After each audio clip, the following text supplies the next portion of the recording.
महत्वाची बातमी, महाराष्ट्राला सीमावादाचा खटला दाखल करण्याचा अधिकारच नाहीये असं वक्तव्य कर्नाटकचे मुख्यमंत्री सिद्धरामय्या यांनी केलेलं आहे। या घडीची महत्वाची बातमी, कर्नाटक महाराष्ट्र सीमा प्रश्न आणि या प्रश्नी आज सर्वोच्च न्यायालयात होणाऱ्या सुनावणीच्या पार्श्वभूमीवर त्यांनी हे वक्तव्य केलंय। महाराष्ट्राच्या सीमावादावर सिद्धरामय्या यांनी महाराष्ट्राला अप्रत्यक्षपणे इशारा दिल्याची चर्चा आहे। ನಾವು ಒಳ್ಳೆ ಲಾಯರ್ ಇಟ್ಕೊಂಡು because there is no case ಮಹಾರಾಷ್ಟ್ರದವರು ಕೇಸ್ ಹಾಕಿದ್ದಕ್ಕೆ ಅವ್ರಿಗೆ ಯಾವುದೇ ಇದಿಲ್ಲ। ಜುರಿಸ್ಡಿಕ್ಷನ್ ಮೇಲೆ ನಮ್ಮ ಅಬ್ಜೆಕ್ಷನ್ ಇರೋದ್ರಿಂದ ಜುರಿಸ್ಡಿಕ್ಷನ್ ಮೊದಲು ತೀರ್ಮಾನ ಆಗಬೇಕು, whether they have locus standi or not, whether they have entitle to file a case or not ಅನ್ನೋದು ಆಗಬೇಕು। या सगळ्या विषयी बोलण्याकरता आपल्या सोबत जोडले गेलेत फोनवरून शुभम शेळके, युवा आघाडी अध्यक्ष, महाराष्ट्र एकीकरण समितीचे। काय ऐकतोय आम्ही हे? खरं तर एवढ्या मोठ्या पदावर असणाऱ्या व्यक्तीनं बोलताना जबाबदारी थोडी बाळगली पाहिजे।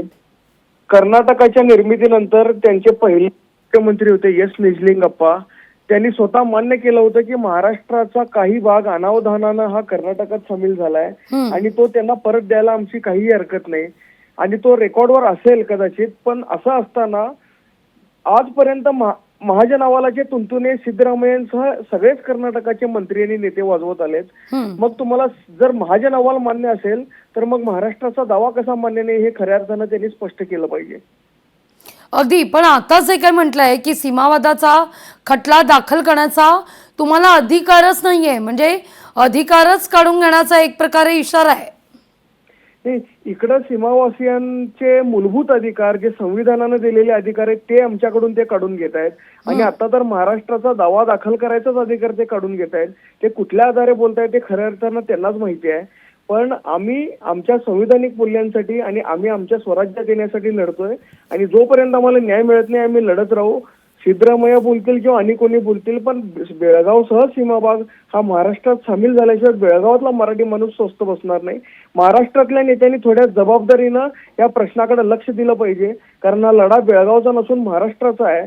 कर्नाटकातले मंत्री थेट महाराष्ट्राला निशाणा करतायत, मात्र कर्नाटकाच्या भूमिकेवर महाराष्ट्रातले सगळेच राजकीय पक्षांनी नेते मुख गिळून गप्प आहेत।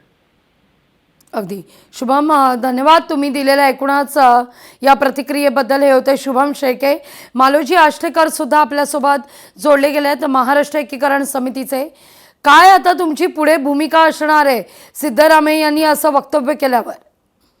सिद्धरामय्या एकटेच नव्हे तर गेल्या 70 वर्षात अनेक मुख्यमंत्र्यांनी अशा प्रकारचं वक्तव्य केलेलं आहे, परंतु हा प्रश्न सोडवण्यासाठी अनेक वेळा महाराष्ट्र एकीकरण समितीनं प्रयत्न करून 20 वर्षापूर्वी केंद्र सरकार आणि कर्नाटक सरकारच्या विरुद्ध सर्वोच्च न्यायालयामध्ये दावा दाखल केलेला आहे आणि 2014 साली SM लोढा या न्यायाधीशांनी मनमोहन सरीन नावाच्या व्यक्तीची नेमणूक करून आपले तुमचे काय सगळे पुरावे काय असतील, साक्षी पुरावे आमच्या कोर्टासमोर ठेवा असा आदेश दिलेला आहे। निश्चित दुर्दैवानं कर्नाटक सरकारनं त्यावेळी त्या ऑर्डरमध्ये थोडासा बदल हवा आहे म्हणून एक अर्ज दिला होता आणि त्या अर्जाच्या आधारे आज हा अधिकार केंद्राला या सुप्रीम कोर्टाला नाही तर तो अधिकार केंद्राला आहे अशा प्रकारचं ऍप्लिकेशन देऊन केंद्रामध्ये हा प्रश्न घ्यावा यासाठी ते प्रयत्नशील आहेत। परंतु हा 131 कलमाप्रमाणे दावा दाखल केलेला आहे 2 राज्यातील तंट्याबाबत। त्याचे सर्व अधिकार कसे महाराष्ट्राला आहेत हे दाखवण्याची तयारी आमच्या वकिलांनी केलेली आहे। निश्चित आणि आज ते करतील असा विश्वास आहे। अगदी धन्यवाद आमच्याशी संवाद साधलात त्याबद्दल।